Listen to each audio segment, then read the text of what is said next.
Hi everybody, this is Nirasha from Just Simply Change.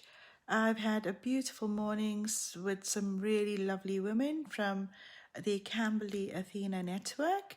I was quite humbled to be able to do the business development training, and today it was all about limiting beliefs and how it can cripple your business. Well, I'm going to start off by talking about limiting beliefs. We've spoken about eliminating the word try from our dictionary, and I'd love to speak to you about what are limiting beliefs and where do they come from. So, what are limiting beliefs? The word limit tells you there's a little boundary we put around us and it stops us from getting out of that boundary.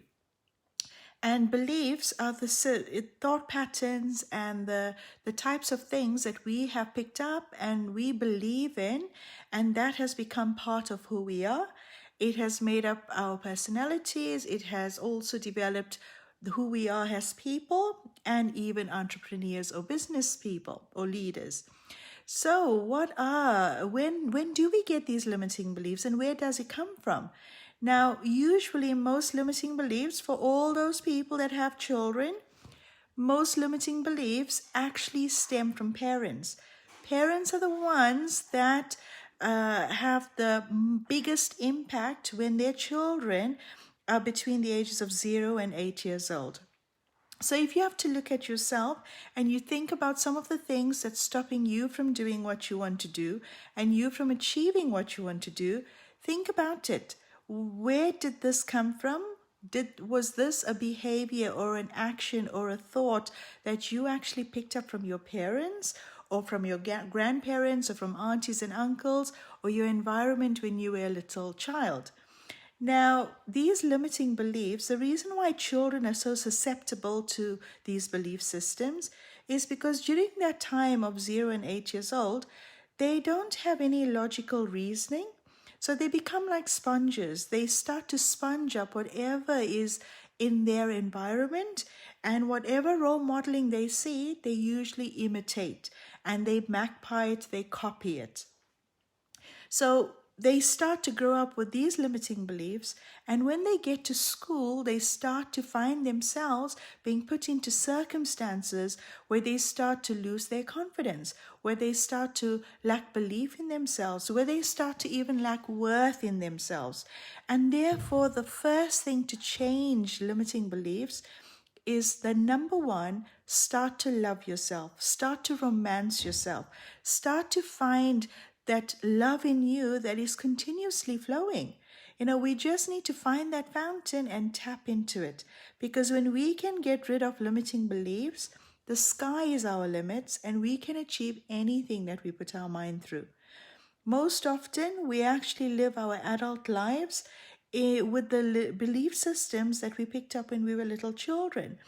And some of the belief systems could be, I'm not deserving of happiness, or I cannot be successful because my mom and my dad worked really, really hard.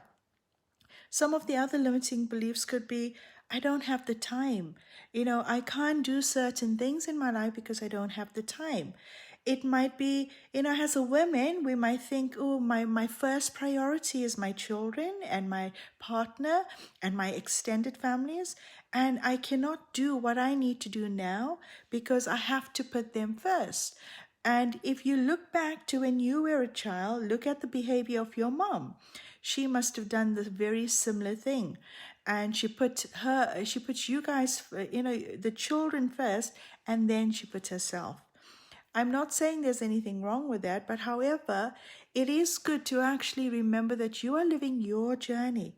Whether you're a mom, first you are a person, then you are a mom, and then you are a partner, and so on. So if you can put yourself first, and if you take care of yourself, then you would be able to take care of everybody else around you. Because if you don't put yourself first and you don't love yourself, then you would be totally and utterly useless to everybody around you, especially your children.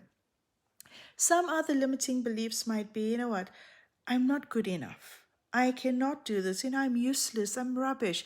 I hear women when I'm doing workshops or master classes, or even when I'm working with female clients, or even male clients too. But women, on the other hand, we find we are very, very hard on ourselves.